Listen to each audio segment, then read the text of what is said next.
और आसिफ दो दोस्त थे।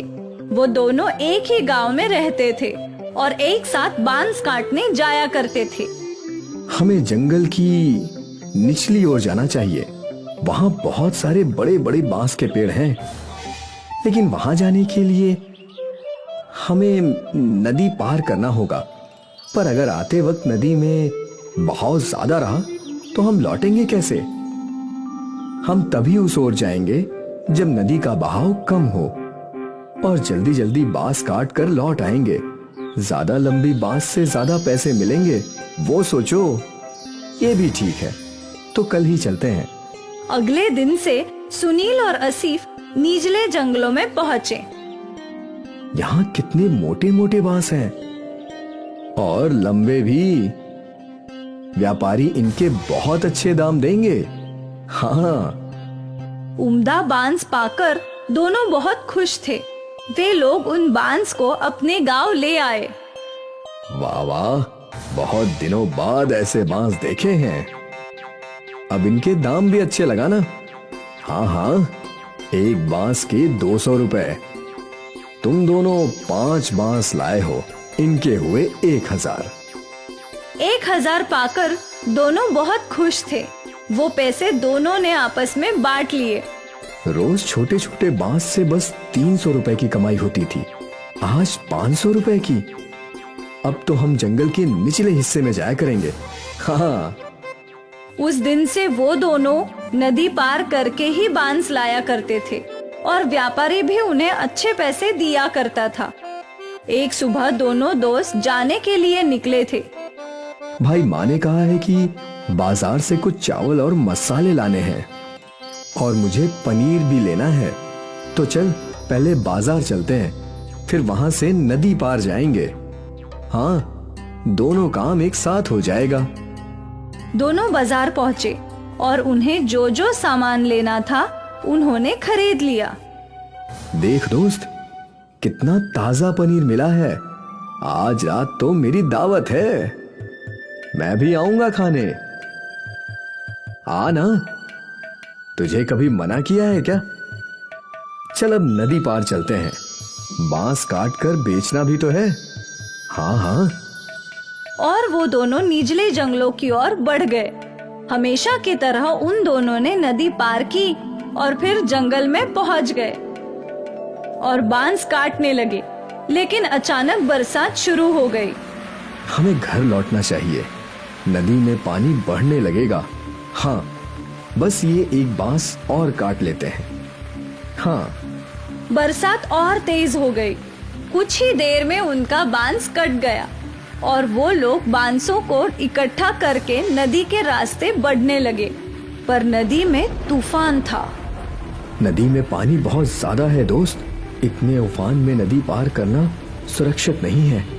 हाँ, हम कुछ देर जंगल में इंतजार करते हैं। हाँ, उस ओर जो गुफा है वहीं इंतजार कर लेते हैं। दोनों गुफा की ओर गए। गुफा में पहले से कुछ सूखी लकड़ियां थी। इनको जला देता हूँ, थोड़ी गर्मी रहेगी।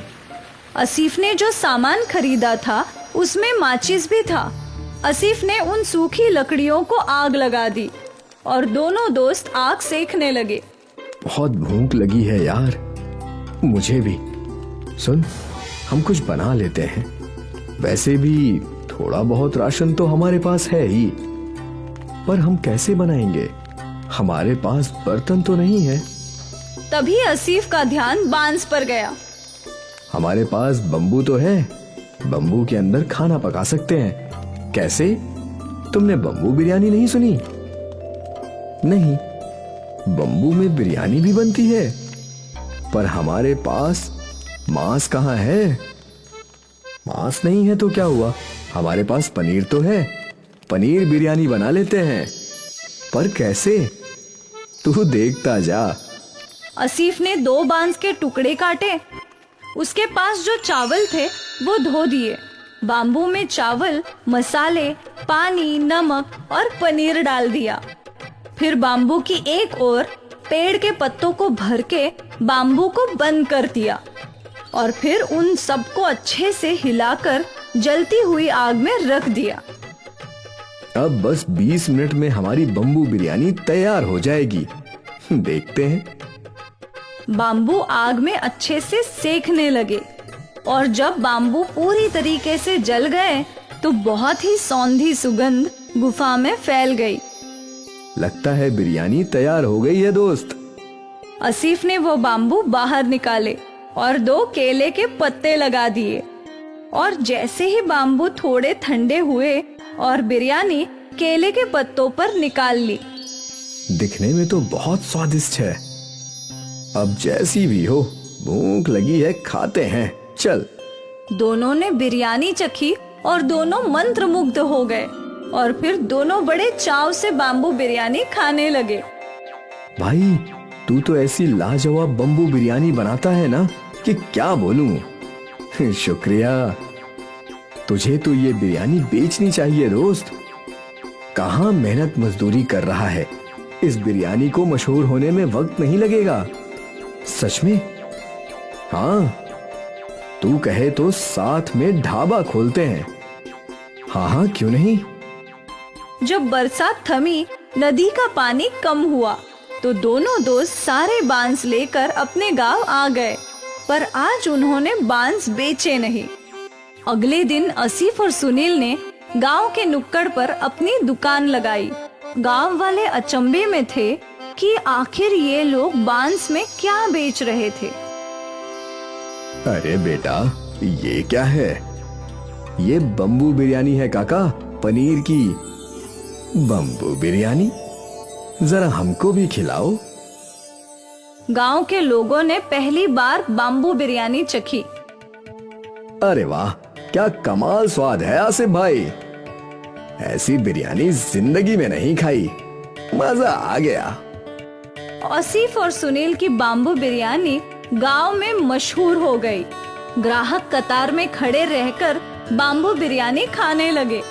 आसिफ और सुनील की आमदनी कई गुना बढ़ गई। और फिर क्या था, सुनील और आसिफ ने मजदूरी छोड़कर बाम्बू बिरयानी बेचना शुरू कर दिया। वो लोग दिन दुगनी और रात चौगनी तरक्की करने लगे। दूर दूर से लोग उनकी बाम्बू बिरयानी खाने के लिए आने लगे और देखते ही देखते उनका गांव में बहुत बड़ा होटल बन गया और दोनों अमीर भी बन गए। सोचा नहीं था कि कभी ये सब भी होगा। मैंने भी बिल्कुल नहीं सोचा था दोस्त। उस दिन वो बारिश हमारी किस्मत बदलने के लिए आई थी। हाँ, ना उस दिन बारिश आती और ना हम फंसते और ना ही हम कभी बम्बू बिरयानी बनाते। दोस्त, ये सब पहले से लिखा हुआ था। विधाता पहले से ही सबकी किस्मत लिख देता है। हम तो बस मोहरे हैं जो उसकी राह पर चलते हैं। बिल्कुल। बाम्बू बिरयानी ने आसिफ और सुनील की किस्मत बदल दी और उन दोनों को जिंदगी की बहुत बड़ी बात समझ आई। परेशानियों से ही नए रास्ते मिलते हैं और न जाने कब किस्मत कौन सा मोड़ ले ले। लक्ष्मणपुर गांव में छतन सिंह अपनी पत्नी और अपने बच्चों के साथ रहा करता था। छतन सिंह की एक बड़ी बेटी स्वाति पढ़ी लिखी और सुशील लड़की थी। बस स्वाति की शादी हो जाए, मेरे सर से सारी तकलीफें कम हो जाएंगी। आप इसकी चिंता क्यों कर रहे हैं जी? स्वाति गुणी लड़की है, उसकी शादी जरूर एक अच्छे घराने में होगी।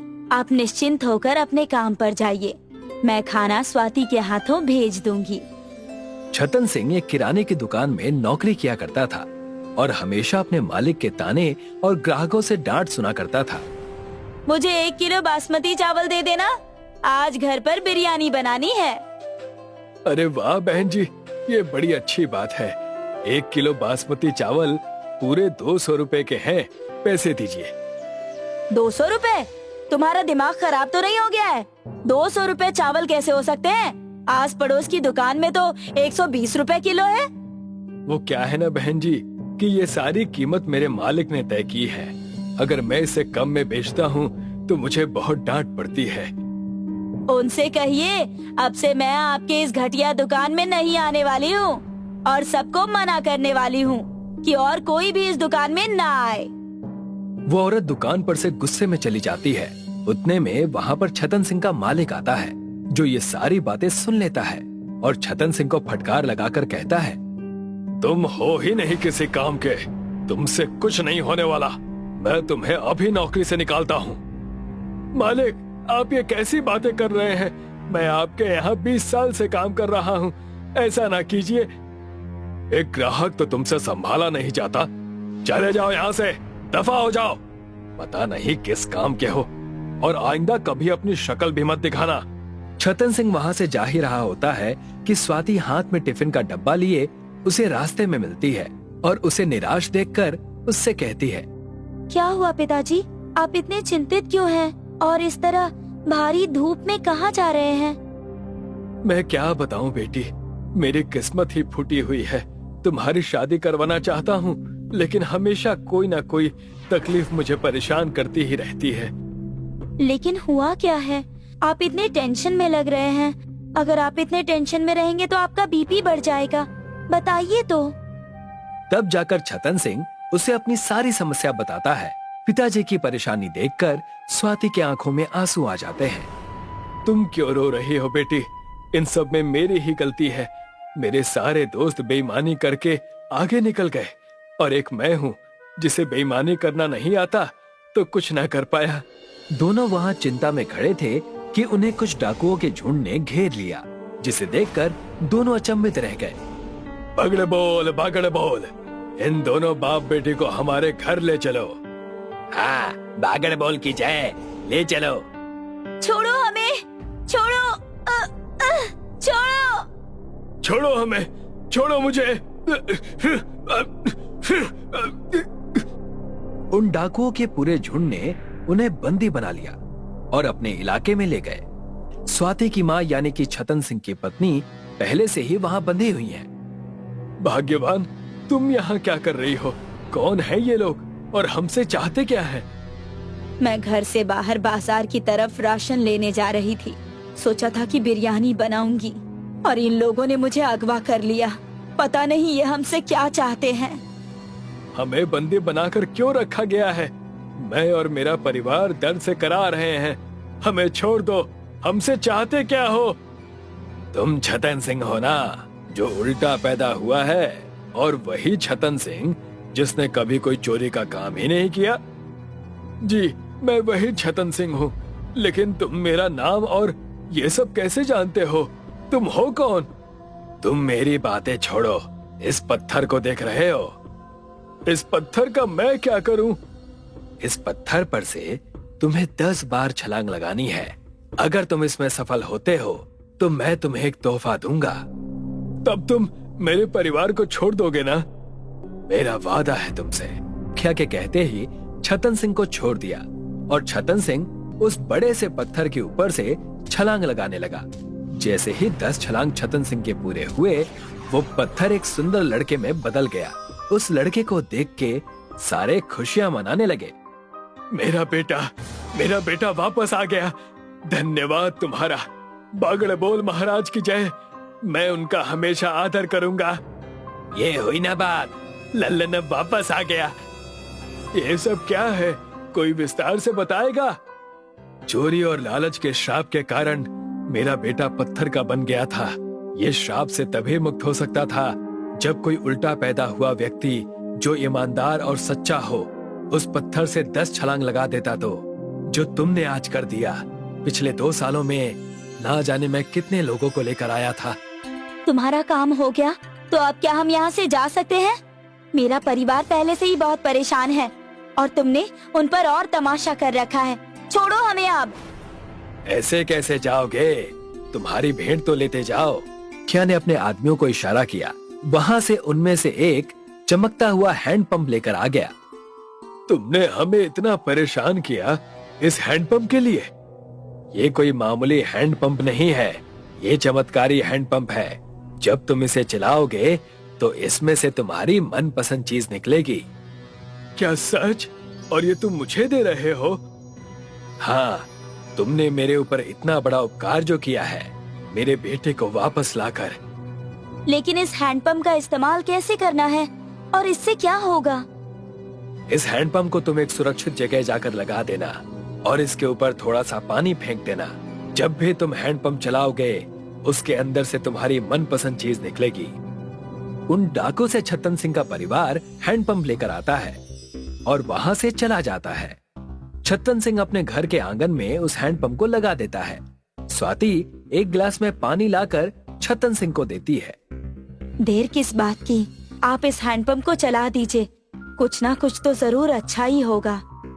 छतन सिंह जैसे ही उसके अंदर पानी डालता है, उसके अंदर से बिरयानी निकलने लगती है, जादुई हैंडपंप की बिरयानी, जिसे देखकर सब दंग रह जाते हैं। पिताजी, ये देखिए, हैंडपंप से बिरयानी निकल रही है। इसका मतलब उनकी बात सच निकली। हे भगवान, तेरा लाख लाख शुक्रिया। हमारी सारी मुसीबत का हल निकल गया। किसी ने सोचा था कि मेरे उल्टा पैदा होने और अच्छे कर्म करने की वजह से ये फल हमें मिलेगा। उसी दिन से छतन सिंह अपना एक छोटा सा ढाबा खोल देता है, जिसका नाम वो हैंडपंप बिरयानी रखता है। देखते ही देखते छतन सिंह की सारी समस्या दूर हो जाती है। हर एक गांव कस्बों में छतन सिंह के हैंडपंप बिरयानी की वाहवाही होने लगती है। एक दिन छतन सिंह का पुराना मालिक उसे मिलता है। भाई साहब, 3 दिनों से कुछ नहीं खाया, मुझे बिरयानी मिलेगी? लोगों से सुना है कि आप मुफ्त में भी दे देते हैं। जैसे ही छतन सिंह पलटता है, वो देखता है कि उसके पुराने मालिक की हालत भिखारी जैसी हो चुकी है। मालिक, आपकी ये हालत कैसे हुई? मैं अभी आपको बिरयानी देता हूँ। तुम इतने बड़े आदमी कैसे बन गए? लोगों को ज्यादा छल से लूटते रहा और मेरी ये दशा हो गई। सारी दुकान और जमीन मिट्टी में मिल गई। जैसे ही छतन सिंह ने हैंडपंप चलाना शुरू किया, उसमें से बिरयानी निकलने लगी और उसने अपने पुराने मालिक को परोस कर खिलाया। ऐसे ही छतन सिंह सबकी मदद करने लगा और अपने हैंडपंप बिरयानी से अपनी जिंदगी ऐशो आराम से बिताने लगा और उसने अपनी बेटी स्वाति की शादी भी अच्छे घराने में कर दी। रिया अपने कॉलेज के पहले दिन अपनी सीट पर अकेले बैठकर अपना टिफिन खा रही थी। कॉलेज की प्रिंसिपल की बेटी नैना अपने 2 दोस्तों के साथ रिया के पास आती है। नैना एक नकचड़ी लड़की थी और क्लास में हर कोई उससे डरता था। ए लड़की, नहीं है क्या? हाँ, आज मेरा पहला दिन है। टिफिन में क्या है तेरे? मैगी। नैना उसका टिफिन लेकर खाने लग जाती है। आधा टिफिन खत्म करके वो कहती है, तेरी माँ की तो बिरयानी की दुकान है ना? मैगी इतनी बुरी बनाई है तो बिरयानी कितनी बकवास बनाती होगी। रिया को अपनी माँ के बारे में ये सुनकर अच्छा नहीं लगा और उसने नैना को जवाब दिया, आधा टिफिन चढ़ कर गई और अब कह रही हो कि मेरी माँ अच्छा खाना नहीं बनाती। किसी और की माँ के बारे में ऐसा बोलना अच्छी बात नहीं है। आज की आई हुई लड़की ने नैना को उल्टा जवाब दिया। ये उसे बर्दाश्त नहीं हो पाया और उन दोनों के बीच कहासुनी हो गई। नैना ने रिया को जोर से धक्का दिया और रिया के शरीर पर कुछ निशान पड़ गए। उस दिन घर पहुंचते ही रिया की माँ ने उसके शरीर पर निशान के बारे में पूछा और रिया ने उनको सब बता दिया। हम कल ही जाकर प्रिंसिपल से बात करेंगे। वो लड़की प्रिंसिपल की बेटी हुई तो क्या हुआ, ऐसे मनमानी थोड़े ना चलेगी उसकी। दूसरी सुबह रिया और उसकी माँ प्रिंसिपल के पास गए। प्रिंसिपल मानने को राजी ही नहीं थी कि उसकी बेटी नैना ऐसा कर सकती है। उसने उल्टा रिया को झूठा ठहरा दिया। रिया उदास होते हुए क्लास चली गई और उसकी माँ अपनी दुकान। आज फिर कुछ किया है उस लड़की ने तेरे साथ? हाँ माँ, जब टिफिन खाने बैठी तो सबको मेरे टिफिन के बारे में भला बुरा कहने लगी और सब मुझ पर हंसने लगे। तू रुक बेटा, कल मैं तेरी पूरी क्लास के लिए बेहतरीन बिरयानी बनाकर भेजूंगी। रिया और उसकी माँ एक दूसरे को देखकर मुस्कुराते हैं। उनकी मुस्कान में एक राज छुपा हुआ था, एक जादुई राज। दूसरे दिन रिया के स्कूल पहुँचते ही सबको उसके बैग से बिरयानी की खुशबू आने लगी। उसको कई लोगों ने पूछा कि इतनी सुंदर खुशबू क्या उसके बैग से आ रही है? हाँ हाँ, आज सबको बिरयानी खाने को मिलेगी। मेरी माँ ने पूरी क्लास के लिए बिरयानी भेजी है। लंच ब्रेक में सब रिया के आगे लाइन लगाकर खड़े हो गए।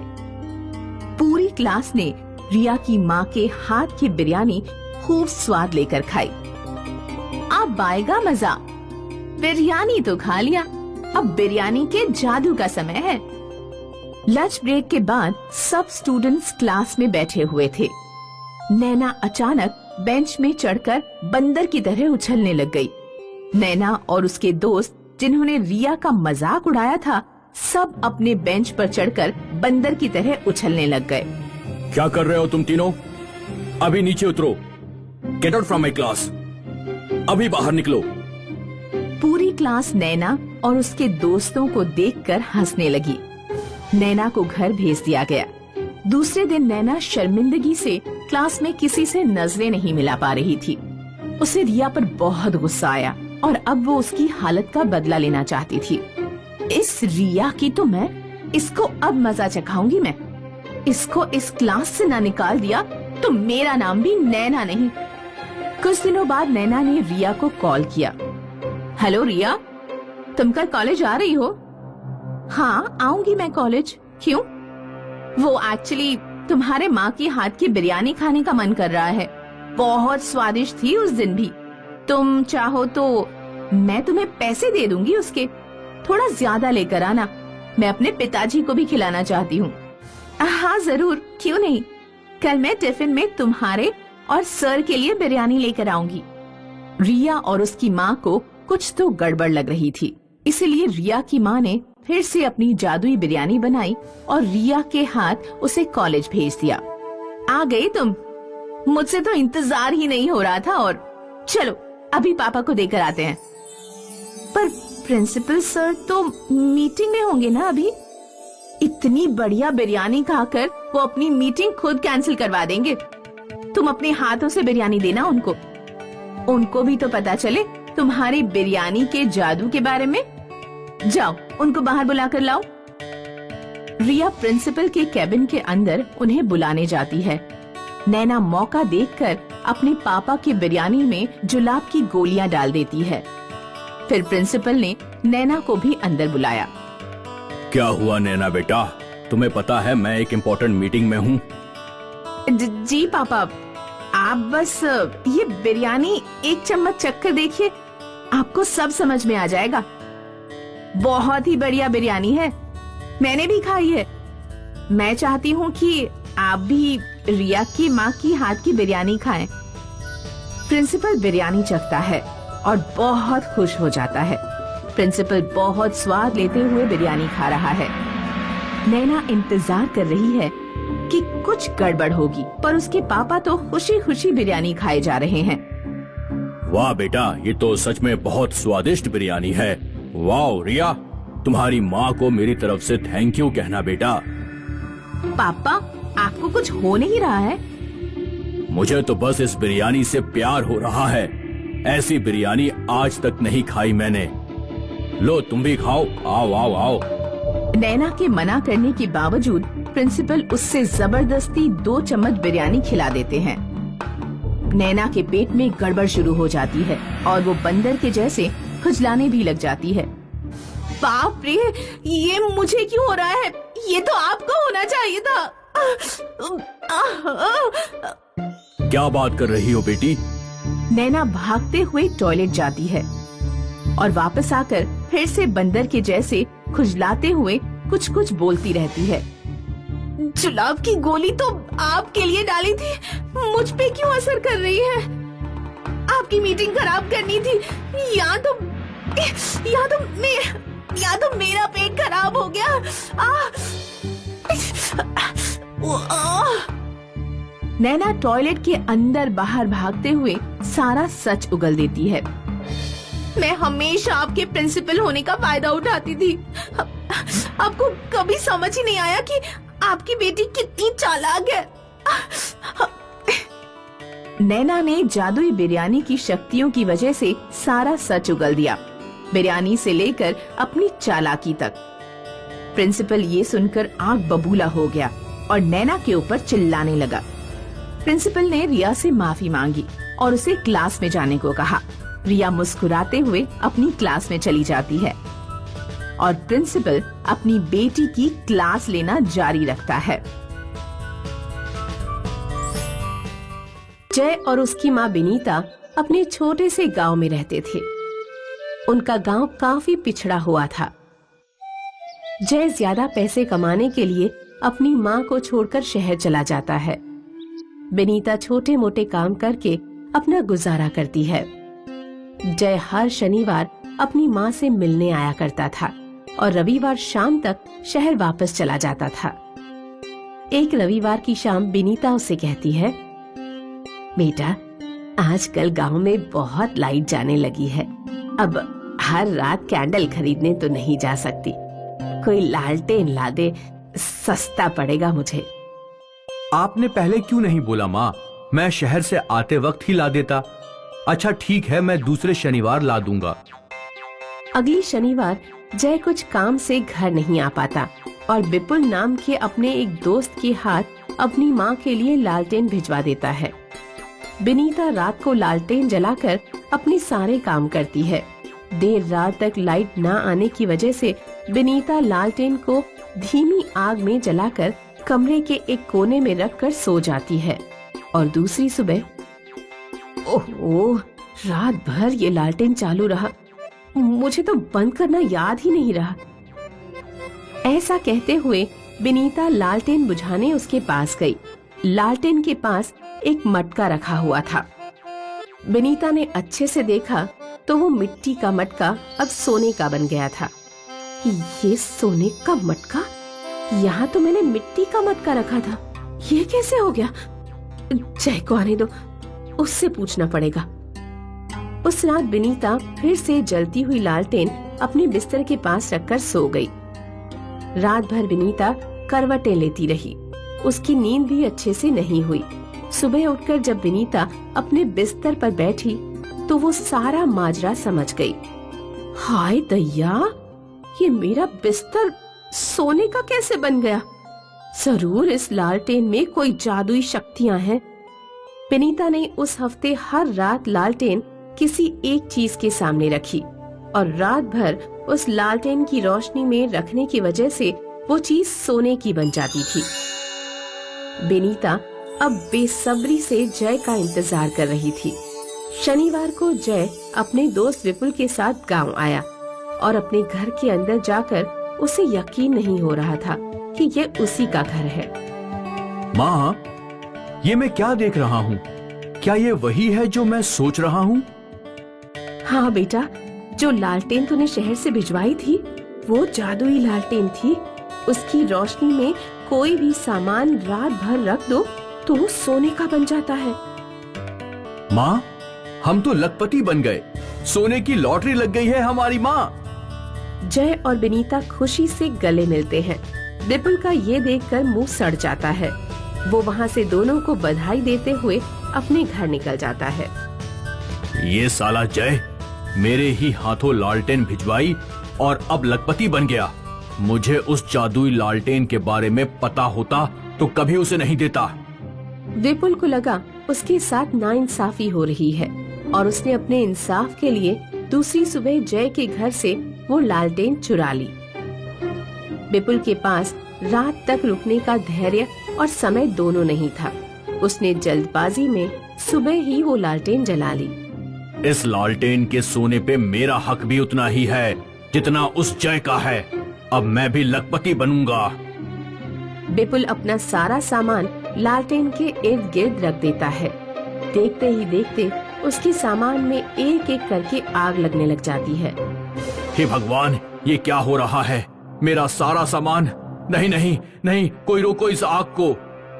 विपुल घबराते हुए आग के ऊपर पानी डालता है पर आग बुझने का नाम ही नहीं लेती। हे भगवान, सोने के सपने देखे थे पर यहाँ तो सपने जल के राख हो रहे हैं। विपुल के घर में आग जलते हुए देख जय और बिनीता उसकी मदद करने पहुँचते हैं और देखते हैं कि उनकी लालटेन विपुल के जले हुए घर के बीच में पड़ी हुई है। विपुल, ये हमारा लालटेन तुम्हारे पास क्या कर रहा है? ले जाओ इस बला को मुझसे दूर। मैं लुट गया, मैं बर्बाद हो गया। विपुल अपने जले हुए घर और फूटी किस्मत को देखकर रोता है और जय और बिनीता अपनी जादुई लालटेन लेकर अपने घर को चले गए।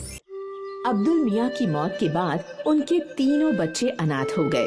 अब उनके सर पर बाप का साया नहीं था। अब क्या होगा? कैसे हमारा घर चलेगा? दो जवान बेटियों की शादी भी करनी है। या अल्लाह, कुछ तो रहम कर। अम्मी, अब हमें ही बाहर जाकर काम करना होगा। पर तू क्या काम कर सकती है? मुझे तो बस एक ही काम अच्छे से आता है, खाना बनाना। क्यों ना हम एक बिरयानी सेंटर खोलें? पर उसमें तो बहुत पैसे लगेंगे आपा। पैसों की चिंता मत करो, मेरे ये गहने कब काम आएंगे। और एक बार सब कुछ ठीक हो जाए तो तुम लोग इसे मिलकर छुड़ा लेना।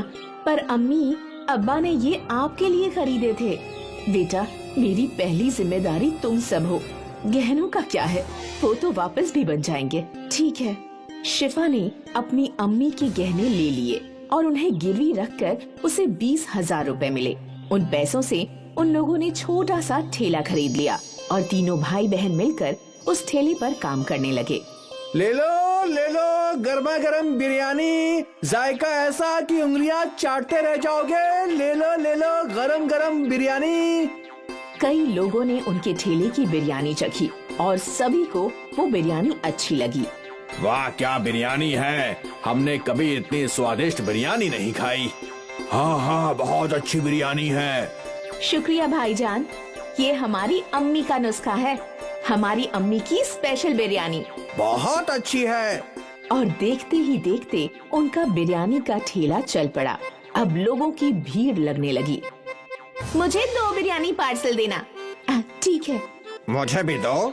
अब नदीम को लोगों को बुलाने की जरूरत नहीं थी। ठेले पर इतनी भीड़ रहती थी कि तीनों भाई बहन मिलकर ऑर्डर दिया करते थे। ये लीजिए आपका ऑर्डर। ये आपका। ये आपका। 1 महीने बाद शिफा अपने कमाए हुए रुपए गिन रही थी। ये लीजिए अम्मी, इस महीने का मुनाफा 20,000 रुपए। क्या? आपने सही सुना, 20,000 रुपए। इतने सारे पैसे? हमारी बिरयानी लोगों को बहुत पसंद आ रही है। ग्राहकों की हमेशा भीड़ लगी रहती है अम्मी। या अल्लाह, तेरा लाख लाख शुक्रिया। तूने मेरे बच्चों को कामयाबी अता फरमाई। शुक्रिया। अम्मी, अगले महीने ही आपके गहने छुड़वा लेंगे हम, इंशाल्लाह। आज शिफा का परिवार बहुत खुश था। उनके अब्बा के इंतकाल के बाद पहली बार उनके घर में कुछ अच्छा हो रहा था। तीनों भाई बहन ने अपनी मेहनत जारी रखी और दिन दुगुनी और रात चौगुनी तरक्की करने लगे। ये सब हम तीनों की एकता की वजह से हो रहा है। बिल्कुल आपा। और हम हमेशा एक ही रहेंगे। हाँ, हमेशा। कुछ महीनों में तीनों ने ठेले से होटल बना लिया। नदीम काउंटर पर बैठा करता और शिफा और सना बिरयानी पकाया करती। नदीम भाई, वही स्वाद है ठेले वाला। बिल्कुल, यही तो हमारी अम्मी का नुस्खा है। भाईजान, जायका कभी नहीं बदलेगा। लोग अक्सर इनकी बिरयानी के स्वाद की तारीफ किया करते थे। धीरे धीरे इन्हें पार्टीज के केटरिंग कॉन्ट्रैक्ट भी मिलने लगे। भाई, मेरे घर कल एक पार्टी है, 100 लोगों की बिरयानी चाहिए। जी बिल्कुल, मिलेगी ना। पर वही स्वाद चाहिए जो हम यहाँ खाते हैं। बिल्कुल वही जायका रहेगा। आप बेफिक्र होकर ऑर्डर दे जाइए। तीनों भाई बहन बहुत खुश थे कि उनका कारोबार बड़ा होता जा रहा था। फिर एक दिन क्या हुआ, ये ऑर्डर अब तक गया नहीं। वो कादरी साहब के घर में निकाह था, पर किसी कारण से वो निकाह टूट गया, तो अब ये खाना नहीं जाएगा। या अल्लाह, बहुत बुरा हुआ। तुम एक काम करो, ये खाना गरीबों को खिला दो, कम से कम कादरी साहब की दुआ मिलेगी। ठीक है आपा। अपनी बड़ी बहन के कहने पर नदीम ने सारी बिरयानी फकीरों में बांट दी, पर उसका मन नहीं था। जब वो होटल लौटा तो सना वहीं थी। आपा कहाँ हैं? वो तो घर गई हैं।